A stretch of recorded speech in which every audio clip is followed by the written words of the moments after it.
Hi, I'm Suresh Venkat, and with me I have Dr. Christoph Baeck, Managing Director and Head of IT Asia of Hilti, and I have Harry Walter, Executive Director, Johnson Controls Automotive Experience. Gentlemen, welcome to India. Thank you. Let me start by saying this. We in India have our eyes keenly focused on Europe, both because of the financial crisis, both because it's a market, and because it's a sort of bellwether for how the Indian economy is going to do and how the IT outsourcing business is going to do. About 20% of Indian IT revenues seems to come from Europe, so our eyes are focused on Europe and America. The one thing we don't know though is how does Europe view India.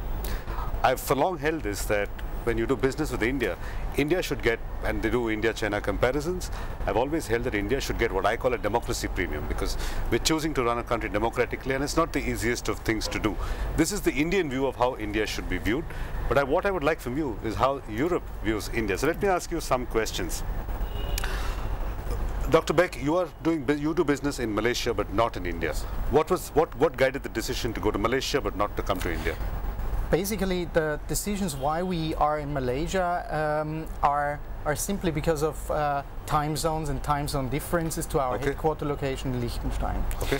We embrace the fact that we have 6 or 7 hours, depending on summertime, time zone difference to our Asian location, and that includes Malaysia, Singapore, China, and so on. Malaysia therefore was the best situation, looking at prices, looking at labor, looking at available resources, stability of the country, and young talented people.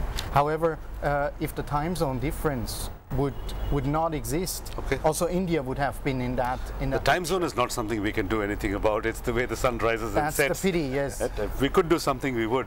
But on a serious note, what kind of operations have you started in Malaysia? What part of your business is conducted in Malaysia? We believe that the IT sector overall in our company should give value in all the different strategic locations that we have.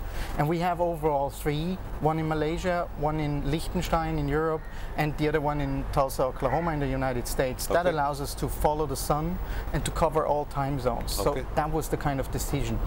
We do the same jobs in Malaysia as well as in Tulsa, Oklahoma, as well as in headquarters in Liechtenstein.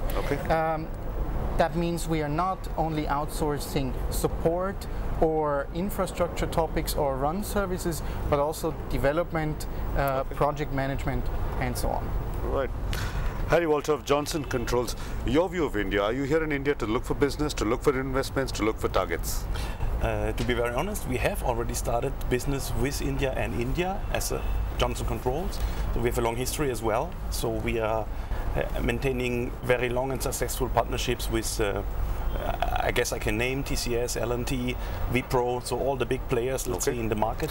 And this imposes both sides, on the IT side for IT services, but also on the engineering side for engineering services. So this is a long partnership. And so I was just before I come here, I was visiting our 2 locations in Pune. We have an engineering center there. We are just ramping up, targeted to up to 600 people, doing definitively engineering services, software for our products. A lot of surveys say that India ranks pretty low on the global business competitive scale, that we are not competitive enough, there are too many roadblocks. What are some of the roadblocks that you see to doing business in India? What gets in your way?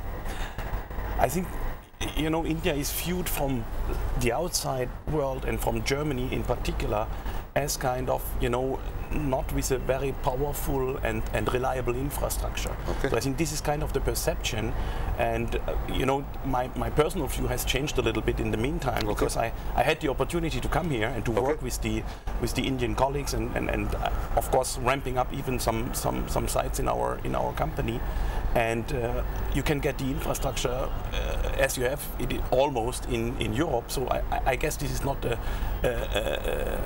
real issue, it's more perception issue, and this is something we all together should. That's something I haven't heard that before, because we in India feel that our infrastructure could be much better, but you're saying it's good enough to do business. It could be better, of course, but it's good enough to do business in. Yeah, I think, you know, there is, of course, India is a big country and a big place, and of course there are things which could and have to be improved over time. But this is evolution, and if you look to the big places where companies are and where companies go, I think those parameters are carefully checked, and nobody would go into an adventure where they are not sure the infrastructure is okay to start business with. Okay. Dr. Baeck, other than the time zone difference, which I'm going to put aside because we can't do anything else, what else would tempt you to set up operations in India? What are the kind of incentives or the kind of systems that you're looking for to set up operations in India, to make investments here? What is important for us when we do, as I said before in my previous statement, when we do not outsourcing as a lot of other companies do it, but that we simply extend our global coverage and have a global hub here in Asia. The war for talents when hiring people is an important factor for us. I see that India has large universities, is producing a large output of fresh graduate, fresh talented people. And I see that all over Asia, that is a booming market and sector where, on the contrary, in Europe, the IT studies go back and back. So the number of students that complete IT studies in Europe is getting smaller and smaller, while we have the potential here in Asia to hire more and more skilled people. The mindset topic here is a question that we look carefully upon. For us, very important is that people stay long with us, that people want to work for us, preferably a lifetime. Commitment, that's important for us. Harry Walter, another question for you. Lots of companies at various forums, including the one that we're in, are worried about what's going to happen to Europe and whether there's going to be a fiscal triple dip, or there's going to be a recession, or Europe's going to be in trouble. As somebody who lives and works in Europe, how are things in Europe? How worried should Indian companies be? So I think the guys most worried are the Europeans. Are the Europeans themselves? And I'm quite happy coming out of another session just a minute before, where a chief economist was telling us all together very straight and without very nice words that the crisis should be over. So we all hope this is going to happen, and of course there are uncertainties still.